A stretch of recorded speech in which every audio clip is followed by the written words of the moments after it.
Muito boa tarde, 14 de abril, hoje é aniversário de Caçapava, 165 anos. E no Band Cidade de hoje vamos mostrar uma homenagem à cidade que foi feita pelos comerciantes, está bem bacana. Os cuidados dos municípios com a coleta de lixo, principalmente o material hospitalar.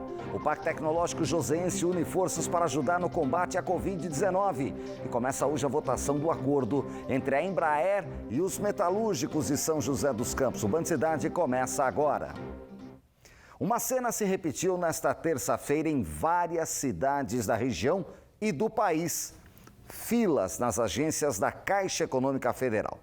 Apesar da recomendação do governo para que as pessoas acompanhem o cadastro pelos meios digitais e pelo telefone, muita gente foi para a agência. Vamos ver agora algumas imagens que nós recebemos pelo aplicativo Você na Band Vale. Em Pindamonhangaba, muita aglomeração na agência da Praça Monsenhor Marcondes, no centro. Poucas pessoas usavam máscaras. A maioria queria sacar o benefício do auxílio emergencial, mas a funcionária da agência informava que ainda não está disponível e que não haverá saque presencial, apenas transferências bancárias. Em Caraguatatuba, a população se aglomerou para o atendimento na rua da agência da Caixa, no centro. Em Cruzeiro, a fila de espera chegou a dobrar a esquina da agência. Em Taubaté, a agência da Caixa, na Avenida Charles Schneider, também registrou aglomeração desde as primeiras horas do dia, situação que só aumentou com o passar das horas. A Caixa Econômica informa que disponibilizou o atendimento online pelo aplicativo Caixa Auxílio Emergencial, que pode ser baixado no celular. Já o acompanhamento do cadastro também pode ser feito de forma digital, é pelo site auxilio.caixa.gov, que está aí no seu vídeo, e também tem um telefone que você pode ligar de casa, é o 111. São José dos Campos reforçou a coleta de lixo na cidade e redobrou os cuidados, principalmente com os lixos hospitalares. Durante esse período de pandemia do coronavírus, os moradores também precisam colaborar com o descarte correto. Por dia, o aterro sanitário de São José dos Campos recebe em média 700 toneladas de lixo. E este número deve crescer ainda mais. Durante esse período de isolamento social, a Urban, a urbanizadora municipal responsável pela coleta da cidade, calcula um aumento que pode chegar a 25% no volume de resíduos sólidos gerado nas residências. Para proteger os agentes de coleta do contato com materiais possivelmente contaminados pelo coronavírus, a recomendação para os moradores é reforçar os sacos plásticos de lixo domiciliar. Descartar o lixo corretamente é muito mais do que uma preocupação com o meio ambiente. É principalmente uma questão de saúde pública.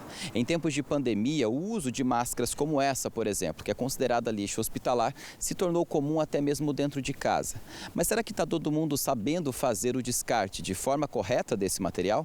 Esse lixo produzido em casa, se é uma pessoa que está com suspeita de estar contaminado, é melhor separar esse lixo, colocar ele em um saco, fechar bem, às vezes 2 sacos até, e colocar num lixo comum, que é o chamado lixo orgânico. Deixar no lixo comum, e mesmo se tiver material reciclado ali dentro, coloca no lixo comum para evitar contaminação no centro de triagem. Neste período de pandemia, com o crescimento do número de atendimentos nas unidades de saúde, o lixo gerado nos hospitais também deve aumentar em até 20 vezes em comparação ao volume que é recolhido atualmente, segundo a Associação Brasileira de Empresas de Limpeza Pública e Resíduos Especiais. Em São José dos Campos, esse tipo de serviço é feito em 400 locais, que juntos chegam a descartar 1,5 tonelada de resíduo hospitalar diariamente. Sempre existia um trabalho cuidadoso com EPIs, com treinamento do pessoal especializado, só que agora nós estamos reforçando ainda mais esse trabalho.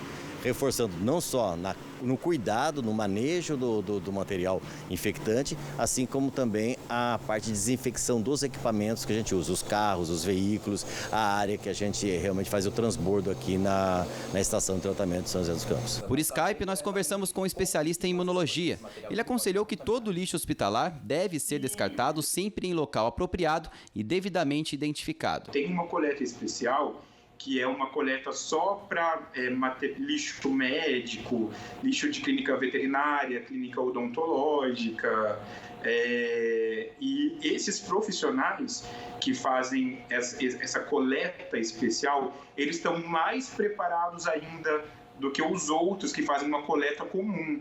Então eles pegam esse material que ele é infectante, eles levam para um lugar específico de material infectante, para não ter o risco de infecção e uma contaminação maior de outras pessoas mais para frente também. Todo cuidado é pouco. A região já tem 154 casos de coronavírus e 11 mortes. A gente separou para você a nossa tela aqui com o balanço das cidades da região. Vamos lá, vamos conferir. A gente tem o maior número de mortes em São José dos Campos, 3 confirmadas, seguida de São Sebastião, que tem 2. São José dos Campos ainda tem 13 mortes suspeitas e já chegou ao número de 100 casos confirmados. Uma morte em Taubaté, uma em Santa Branca, 12 casos confirmados em Taubaté, com 5 mortes suspeitas, 5 também em Guaratinguetá, ainda nenhuma confirmada, e 3 em Cachoeira Paulista. Nosso quadro segue com... Temos aqui os outros municípios. Caraguatatuba, 2 mortes confirmadas também, uma em Jacareí e uma em Pindamonhangaba. E aí as mortes suspeitas, 3 em Caçapava, 3 em Ubatuba, 2 em Lorena, em Pinda e 2 ainda em Caraguatatuba, que tem até aqui 9 casos confirmados. Jacareí e Caçapava tem 5, Pinda tem 4, Ubatuba e Lorena 1 caso confirmado cada um. E por fim, a gente tem aqui a terceira tela com Cruzeiro, que tem 2 mortes suspeitas, mas Cruzeiro, Ilhabela, Tremembé, Campos do Jordão e Aparecida ainda não confirmaram nenhuma morte, apenas casos confirmados. Aparecida não tem caso confirmado, mas tem uma morte suspeita. E olha, começa a funcionar amanhã a nova ala do Hospital Municipal de Taubaté para atendimento exclusivo da Covid-19. A capacidade inicial era para 40 pacientes, sendo 10 leitos de UTI. O investimento é de R$6 milhões da Prefeitura. Os pacientes terão acesso direto à ala para evitar risco de contato com outras áreas do hospital.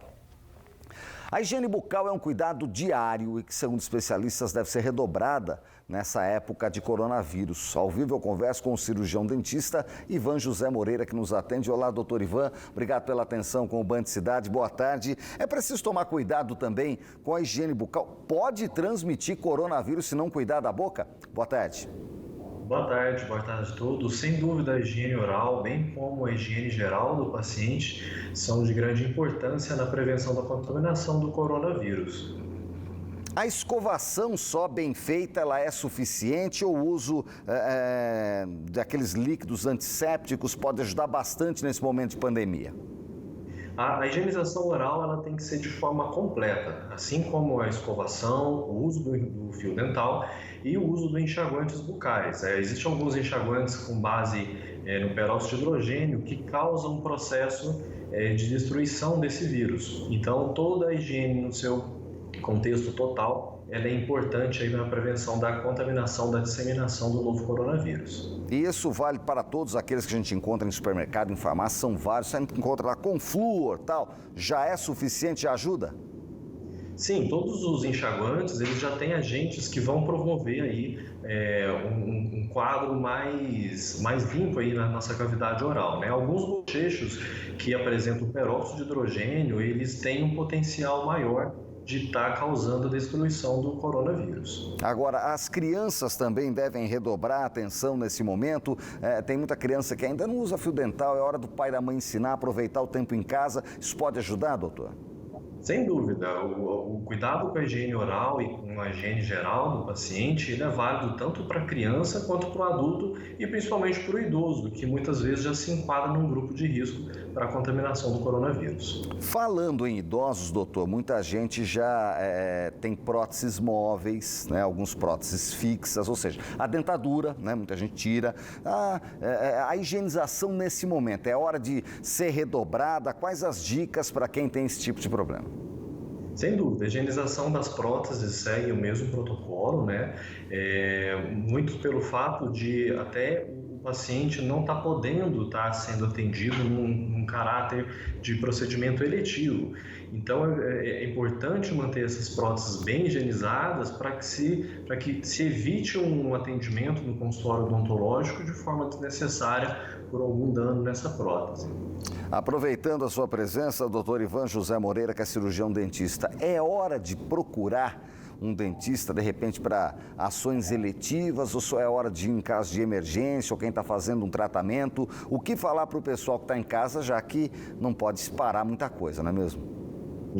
Os órgãos de classe, as associações e até o Ministério de Saúde, eles orientam no momento que todo atendimento odontológico que não seja emergência ou urgência deva ser adiado, ou seja, aqueles procedimentos eletivos como uma limpeza ou algum tratamento de algum problema que seja assintomático.